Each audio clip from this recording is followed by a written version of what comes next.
تو انسان جو ہے وہ سے جب پوچھا جائے گا قیامت والے دن کہ تم دنیا میں کتنی دیر رہے، تو وہ کیا کہے گا؟ ایک پہر، یعنی اتنی لمبی زندگی اس کو صرف ایک پہر لگے گی، یعنی کہ ایک عصر سے مغرب کا ٹائم پر۔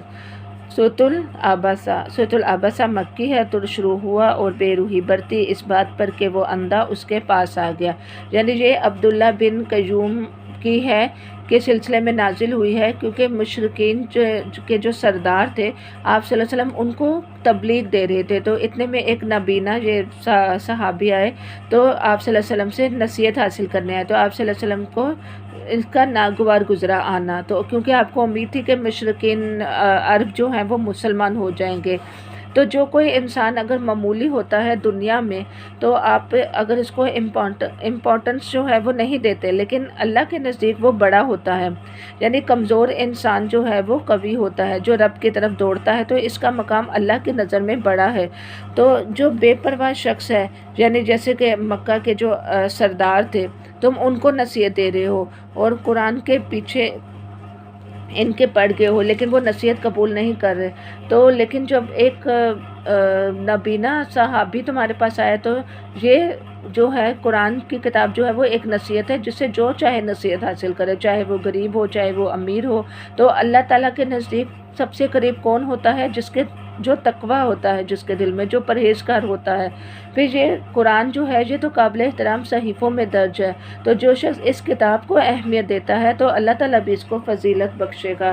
پھر اللہ تعالیٰ نے انسان کو پیدا کیا، پھر قبر کے بعد اسے دوبارہ اٹھائے گا، اور جب کانوں کو بہرا کرنے والی قیامت جو ہے وہ پہنچے گی، یعنی قیامت کے منظر کا ذکر ہے کہ اس دن ایسا نفسا نفسی کا دور ہوگا کہ انسان اپنے بھائی سے بھاگے گا، اپنی ماں سے بھاگے گا، اپنے باپ سے بھاگے گا، اور ننگے پاؤں ہوگا، بغیر ہتھنے کو ہوگا، اور ہر ایک کو اپنی پڑی ہوگی اور کوئی کسی کے کام نہیں آئے گا۔ تو اللہ تعالیٰ سے دعا ہے کہ اللہ تعالیٰ ہمیں اس دن کی گھبراہٹ سے بچائے، آمین۔ سورۃ التکویر مکی ہے۔